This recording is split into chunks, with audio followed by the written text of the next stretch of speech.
बिस्मिल्लाहिर्रहमानिर्रहीम। अस्सलाम वालेकुम। अच्छा, हमारे पास एक्चुअली जो प्रपोजिशन है वो है, एक बंदे को अगर लोअर कोर्ट से, सेशन से या मजिस्ट्रियल कोर्ट से और इवन हाई कोर्ट से बेल मिल जाती है, तो उस बेल को ख़ारिज करवाने के लिए आपको क्या ग्राउंड्स चाहिए, क्या क्या ऐसे फैक्ट्स हो सकते हैं जिसके बेस पे वो आप बेल ख़ारिज करवा सकते हैं। देखिए, नंबर ऑफ जजमेंट्स अवेलेबल के जो ग्रांट ऑफ बेल है और जो कैंसिलेशन ऑफ बेल है, इसकी ग्राउंड्स टोटली डिफरेंट है। क्योंकि अक्सर यहाँ देखा जाता है कि ग्रांट ऑफ बेल्स पे यूजुअली तो गिल्ट देखा जाता है, आया कि टेंटेटिव असेसमेंट में वो बनता है या नहीं बनता। अगर बनता है, कुछ तो ऑफेंस है बेलेबल और नॉन बेलेबल, और उनका सिनेरियो सेपरेट आ जाता। और कुछ के गिल्ट में, अगर नॉन बेलेबल में भी कोई गिल्ट आता है तो वो खारिज हो जाती है, वहाँ एक्सेप्ट नहीं होती, चाहे वो कोई भी कोर्ट हो। लेकिन इन केस अगर के किसी ने बेल फाइल की और वो एक्सेप्ट हो गई हुई है और आपको लगता है कि ये बेल गलत एक्सेप्ट हुई है, या सेशन जज ने, मजिस्ट्रेट ने, इवन हाई कोर्ट में कुछ ऐसा ऑर्डर किया है जो आपको लगता है कि ये गलत है और ये सब फैक्ट्स एंड लॉ है, तो आप उसके लिए कैंसिलेशन में जा सकते हैं। देखें, कुछ जो बेल्स हैं वो तो कंडीशनल बेल्स में तो आप सेम फोरम पे जाएंगे, और यहाँ कुछ व्यूज़ पाए भी जाते हैं कि फॉर एग्ज़ाम्पल अगर सेशन ने बेल दी है तो आप सेशन कोर्ट ही जाके उसे कैंसिल करवाएंगे। लेकिन वो यूजुअली ओवर रूल कर जाता है उस मैटर को, कि हम यूजुअली ये करते हैं कि हम सेशन ने अगर बेल दी है तो हम हाई कोर्ट से जाके उसे खारिज करवाते हैं, अगर हाई कोर्ट है तो सुप्रीम कोर्ट जाते हैं, क्योंकि एक ऑर्डर है। और कंडीशनल अगर किसी भी कोर्ट ने दी है कंडीशनल बेल, फॉर एग्ज़ाम्पल किसी भी ऐसे मैटर से रिलेटेड है कि फॉर एग्ज़ाम्पल अगर एक बंदे ने मुआहदा कर लिया है और उसने कहा कि मैं ये कंडीशन पूरी करूँगा within specific time as given by the court और पार्टीज़, कि मैं ये पूरी करूँगा, अगर वो नहीं कर पाता तो सेम कोर्ट में कैंसिलेशन जाएगी कि सर जनाब अली इसने ये अपनी कमिटमेंट जो थी फुलफ़िल नहीं की, लिहाजा इसकी कैंसिलेशन बनती है, इसे कैंसिल की जाए बेल और इसे अरेस्ट किया जाए। एक तो वो सिनेरियो, वो उसे हम कंटिंजेंट बेल भी बोलते हैं, कंडीशनल बेल भी बोलते हैं। अब आ जाती है एक मेरिट पे अगर कोई बेल हो जाती है, फॉर एग्ज़ाम्पल किसी भी केस में, ज़रूरी नहीं है कि एक कोई भी केस हो, उसमें अगर किसी की बेल हो जाती है और आपको लगता है कि वो बेल नहीं होनी चाहिए थी, गलत भी है, या कुछ फैक्चुअल जो कंट्रोवर्सीज़ हैं उसमें जज ने देखा नहीं है, मिस रीडिंग या जो भी है, तो आप उसके ख़िलाफ़ हायर फोरम में जा सकते हैं। अब उसके लिए ज़रूरी नहीं है कि आप उन ग्राउंड्स को लें जो बेल के टाइम पुट की गई थी, उसकी अपनी सेपरेट ग्राउंड्स हैं। Number of judgment is there के 5, कई जजमेंट्स में 5 भी लिखी हुई हैं ग्राउंड्स, और कहीं पे 7 भी लिखी गई हैं, और उसमें वेरी करता है जो व्यूज़ हैं। लेकिन सुप्रीम कोर्ट की जो लेटेस्ट जजमेंट थी सन 2023 SCMR है 1397 पेज नंबर है, जिन्होंने जिस बेस पे इस जजमेंट को दिया है वो एक 2020 की जजमेंट है, हमारे पास पड़ी हुई है 2020 SCMR 1115 पे। तो ये एक चल रही होती है, सीक्वेंस चल रहा था कि उसी को प्रीवियस जो जजमेंट है उसी को दे के वो दी जाए।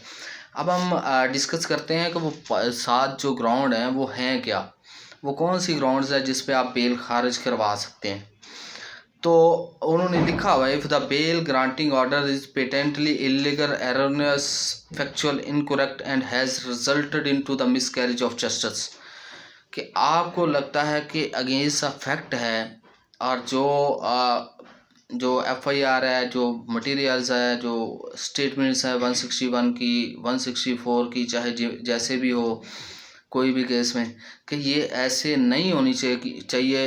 फैक्चुअली इनकरेक्ट है, उसके अंदर कंट्राडिक्शंस हैं, वो बेल नहीं बनती थी, लिहाजा इन्होंने अगर दे दी किसी भी जज ने अपने जुडिशल माइंड करते हुए, अप्लाई करते हुए, तो वो आप चैलेंज कर सकते हैं और वो कैंसिलेशन हो सकती है उसकी। सेकंड है that the accused has misuse the concession of the will in any manner, कि अगर उसने बेल ले लिया एक अक्यूज ने, तो उस बेल की वो मिस यूज़ कर रहा है इन अ सेंस कि वो प्रोसिक्यूशन विटनेस को टेम्पर करने की कोशिश कर रहा है, एविडेंस मिटाने की कोशिश कर रहा है, थ्रेड कर रहा है विटनेसेस को,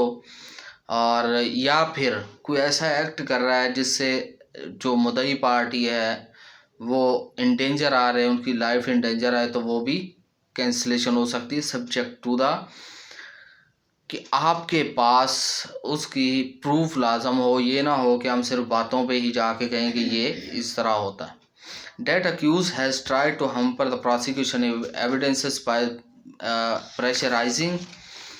ठीक है। अब सेम वहीं आ जाता है, सेम उसी मिस यूजिंग में भी यही है वर्ड कि इन्होंने यहाँ सेपरेट कर दिया कि प्रेशराइजिंग द प्रोसिक्यूशन विटनेस, यानी जो गवाहान है उन्हें ख़रीदने की, प्रेशराइज करने की, थ्रेड करने की कोशिश कर रहा है, तो वो भी कैंसिलेशन में आ जाता है। अच्छा, उसके बाद आता है that there is likelihood of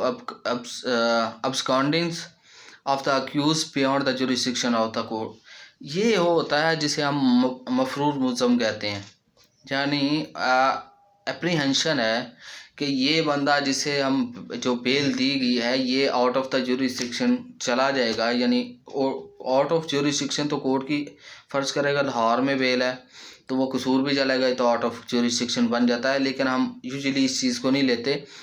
तो ब्रॉडर वे में इसे ये लेता है कि वो कहीं बाहर के मुल्क अब्रॉड भाग जाएगा किसी भी कंट्री में, तो इसे वापस लाना मुश्किल है, तब भी ग्राउंड है, लेकिन उसके लिए भी आपको प्रूफ चाहिए कि आया वो ऐसी को कोशिश कर रहा है या नहीं कर रहा।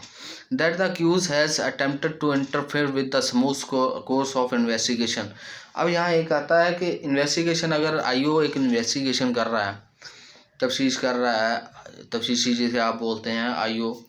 अगर वो कोई तफ्तीश कर रहा है या इन्वेस्टिगेशन कर रहा है तो वो उसमें रुकावट डालने की कोशिश कर रहा है, और वो तो सिंपली आईओ के पास भी रिकॉर्ड होगा कि अगर कोई ऐसी कोई किसी ने कोशिश की है,